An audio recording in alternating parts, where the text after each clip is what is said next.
Welcome to Kyle Anthony's UFC Betting Show. I am Kyle Anthony, and welcome to the podcast. Welcome to the betting show for UFC 285, Jon Jones versus Ciryl Gane. We're going to talk two plays here like we always do. Excited about this card. Big card, stack card, a lot of great betting opportunities. If you want to become a client, link down in the description. And listen, we're coming off another profitable evening last weekend at UFC Vegas 70, I believe that was.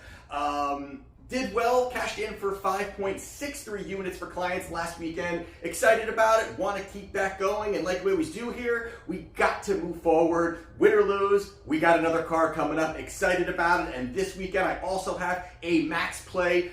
5-0 on max plays, having a nice run on these, really finding good opportunities here. So if you want to become a client, check it out, link in the description. But otherwise, let's talk about the main event. Let's break that down. Let's dive into it. Excited about it here. So Jon Jones right now is currently minus 165. And on the other side here, we got Ciryl Gane. He's plus 140.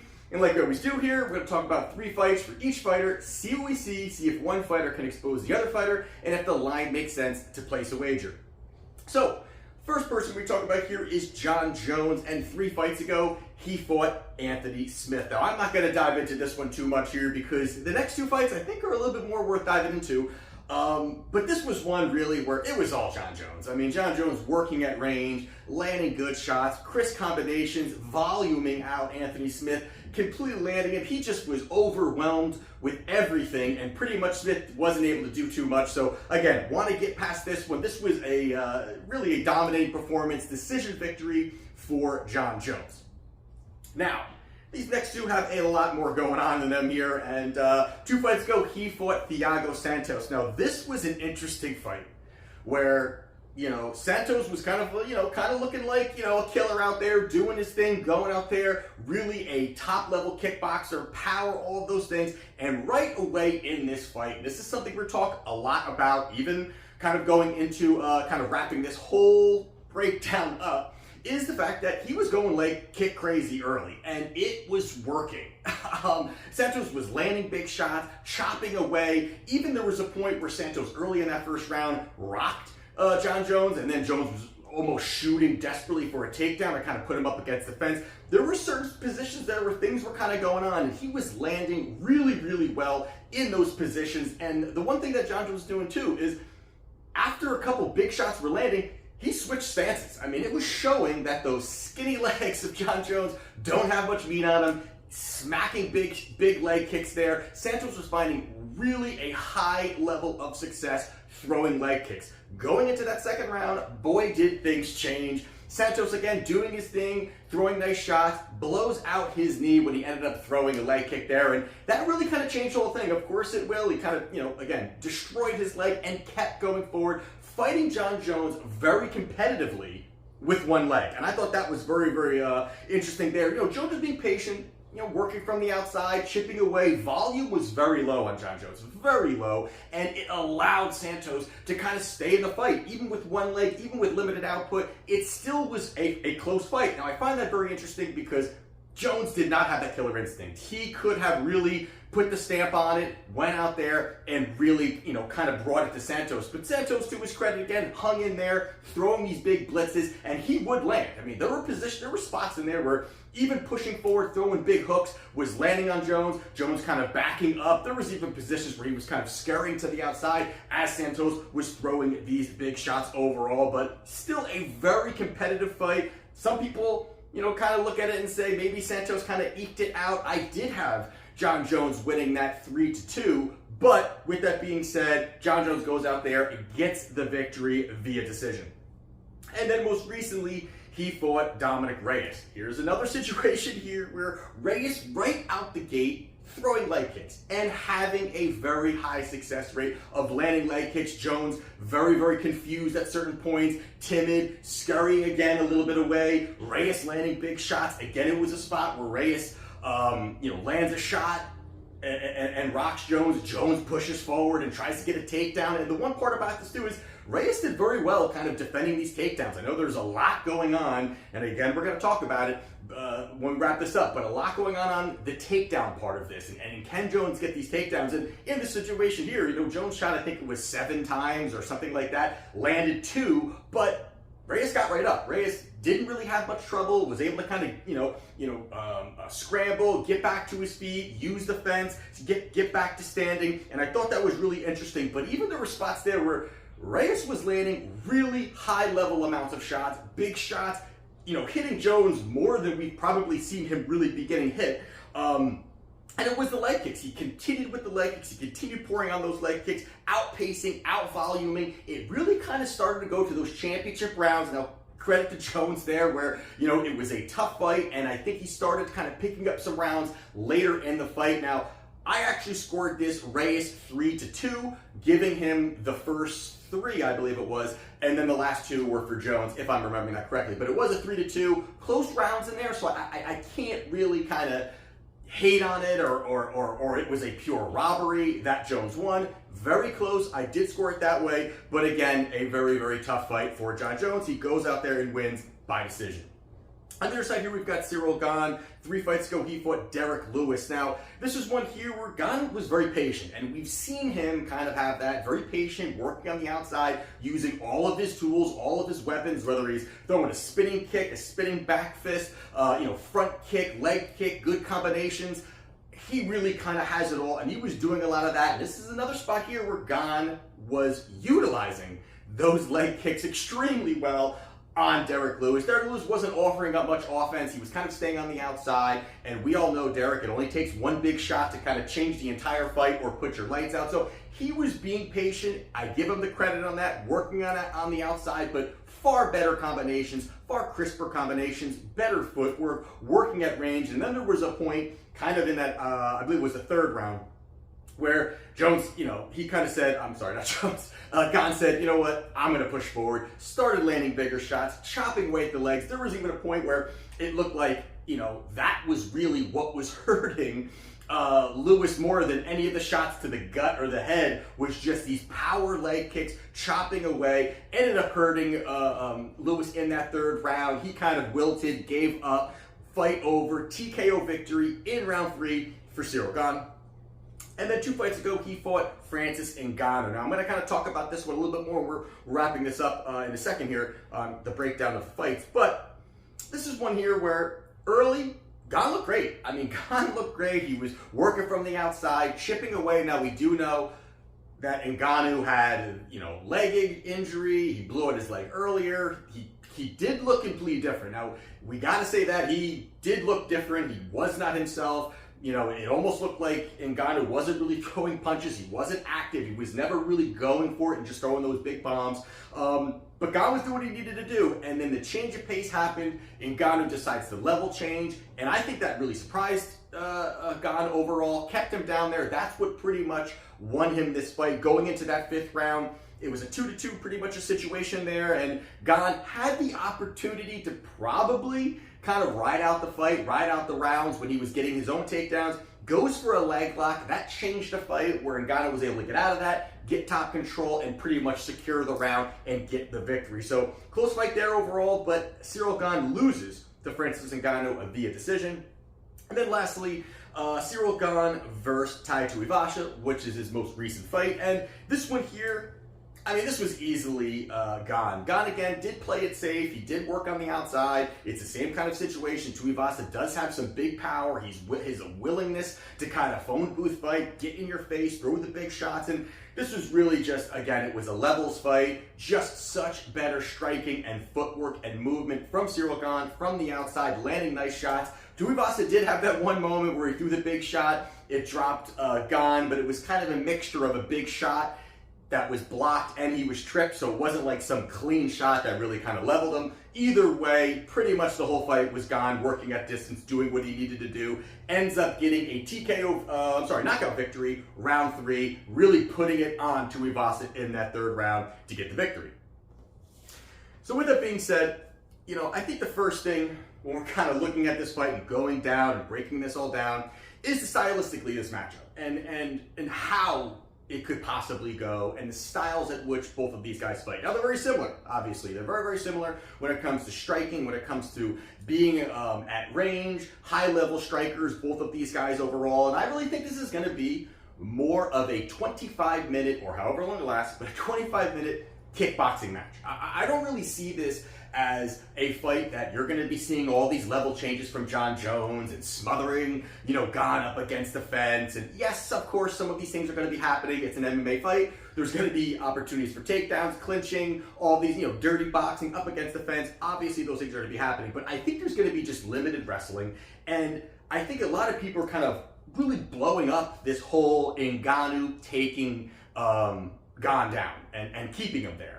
And I think that's really two parts kind of this. And I think the first part really is a surprise. I think the fact that he was this surprised that he was going to be taken down. Ngannou had never at that point took anybody down. There was never a takedown. There was never anything on his, he was never really shooting. So Gane probably never really even in his game plan was thinking there was going to be takedowns. So credit to Ngannou kind of changing the pace, giving him a different look, evolving, not just looking for that one big shot. Credit to him on that overall. But that was just a great tactical move by Ngannou, realizing his legs blown out, gets these takedowns. Now, the other part of this is that the strength advantage. I really think, yes, Ngannou, one, he had the surprise element to the takedowns.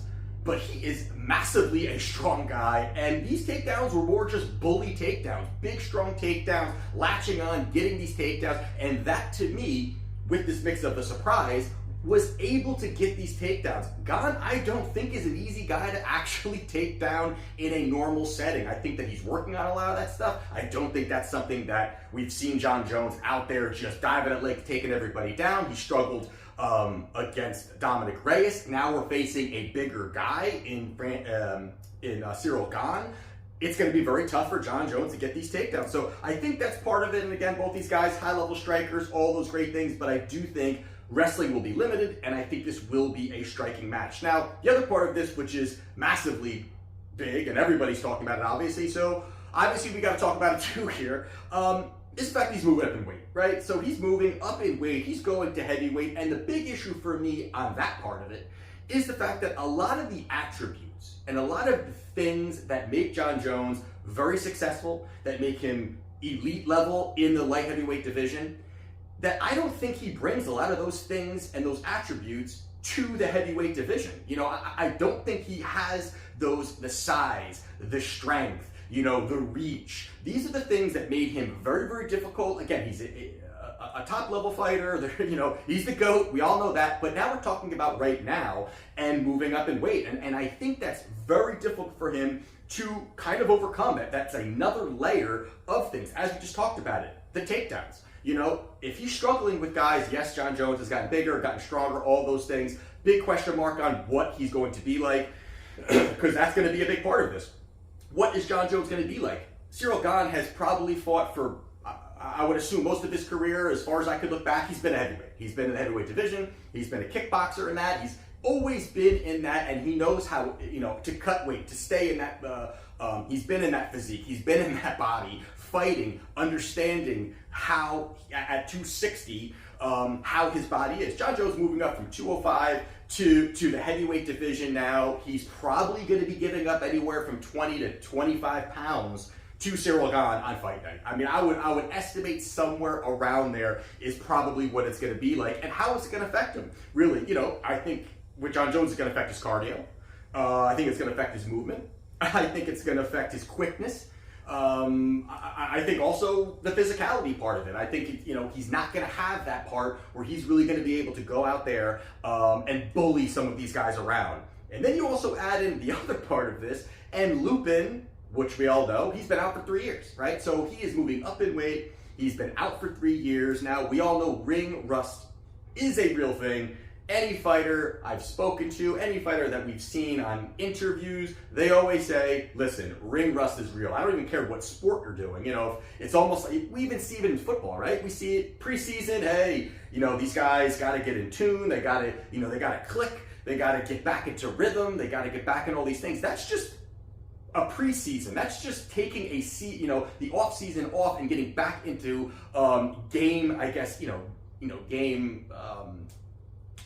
Overall, like just how your ability is, and just your mind, you're being sharp, all of those things. And now you got someone like Jon Jones, different sport, but Jon Jones out 3 years. I'm sure he's training. I'm sure he's doing all those things, but it's a different thing. Everyone talks about it now. A 5-round fight at a new weight and 3 years off. That really starts to push a lot of things. Also, the fact that this is not a tune-up fight. Jon Jones is not coming back from this layoff and moving up and saying, hey, you know what? Let me come back. Let me face somebody that is going to be way slower, who's just, and I'm not even talking bottom of the barrel guys, but some of these mid-level guys, Jones could probably beat. You can go in there, run through them, and just get a little bit more of a feel fighting some of these heavyweights. He's not doing that. He's jumping right in to face a guy who was the interim champ. You got Ciryl Gane, who is a tough guy, brings a lot of tools to the cage. It's very difficult for him to actually see if he can overcome a lot of the things that these heavyweights are having to take on.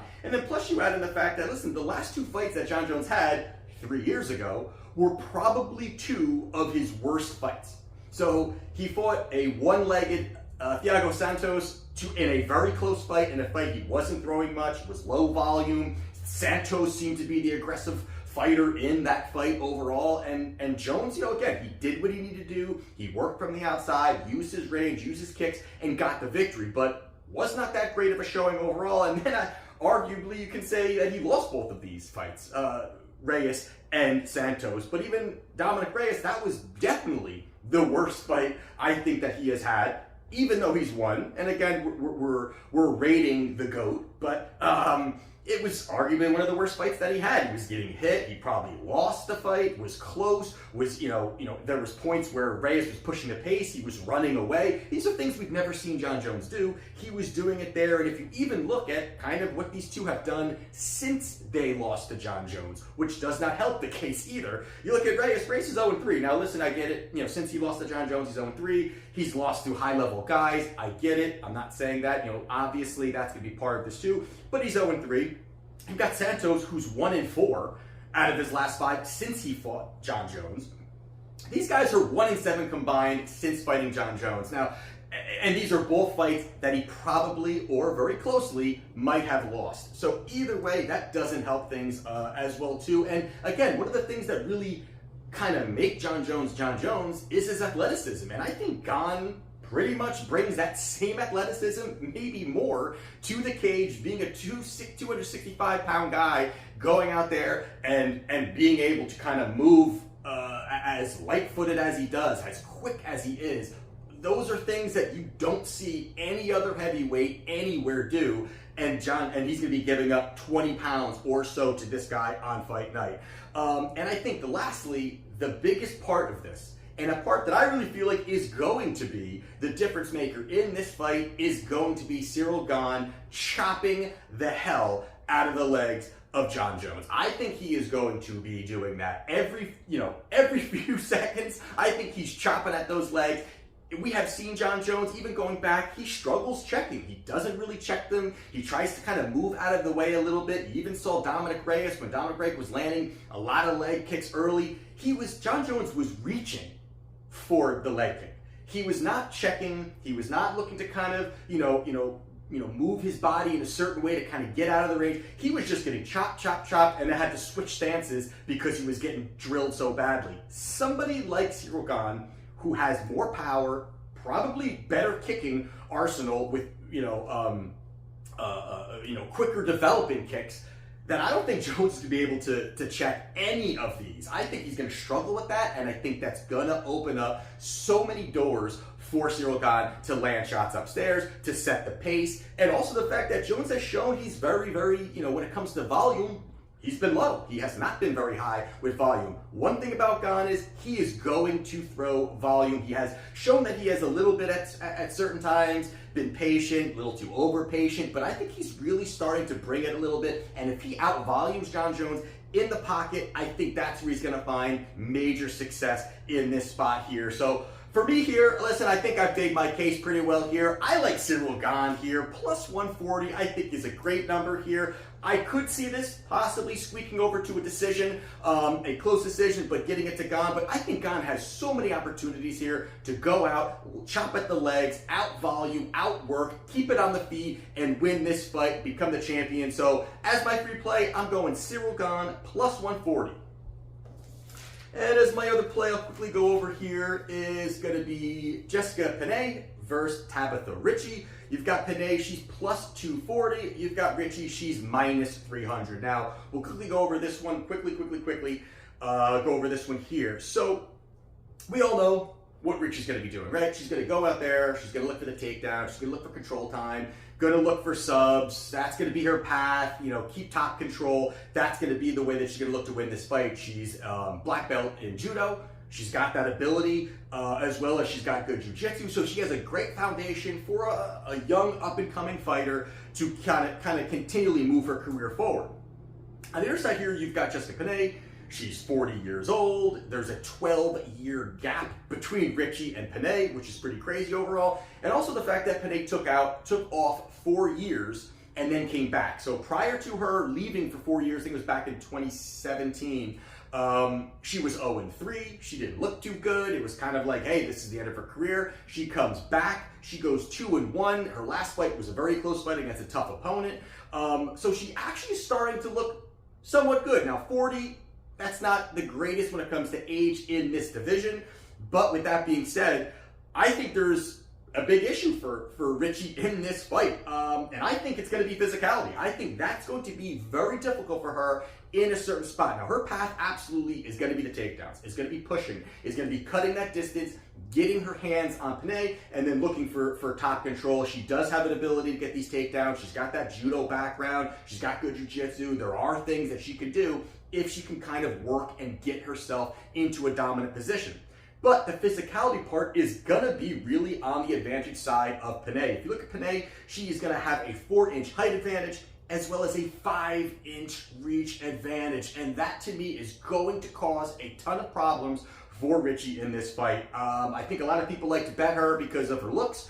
And I can't blame you. But if we're talking about betting and making sense, I think this line is way too wide here. And I just don't understand what she can do or what Ricci can do if she can get her down or can't get her down, or the situations. And when you're looking at it, Ricci pretty much only uses striking to cut distance. I mean, she's not going out there and working at range and setting up these beautiful combinations and, pot shotting, work on the outside, combinations, work a takedown. She's going to try to cut distance, latch on, and get top control and get that opportunity to keep it on the ground. But, Penne is no slouch. Penne is no slouch on the ground. She's a good grappler. She's got good scrambling ability. And Ricci doesn't have the greatest top pressure. She's not someone who has this great top pressure, who can keep the fight there, who can keep it on the mat. Where Penne, I think that she will be taken down. There's a possibility of that, but she has good grappling. She has the ability to get back to her feet, and if she does,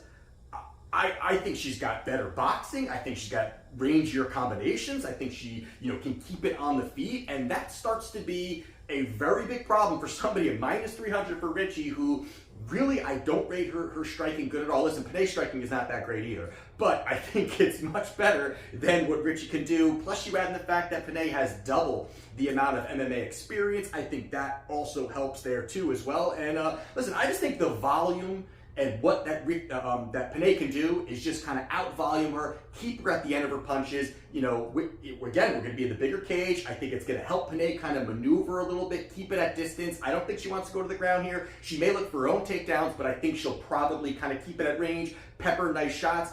I think what I've seen from Penne over her last few fights, she actually looks pretty good. So in this spot here, I like Jessica Penne. I think it's a spot here where the line is way too wide. I would probably maybe make Ricci minus 130 favorite, not minus 300 and climbing. And this is a spot here where I think Penne, this is a fight where I could see a 1-1 going to the third. And if that's the case, any value on Ricci is already gone. I think this is a spot where Penne can kind of work it, make it close, but yet win 2 rounds. And if you look at here, you got Penne via points is plus 410. I think that's a little sprinkle spot there too. I think it's worth it, but I do like as my free play Jessica Panay plus 240, a good spot, value spot, and I think she gets the job done. So there you have it.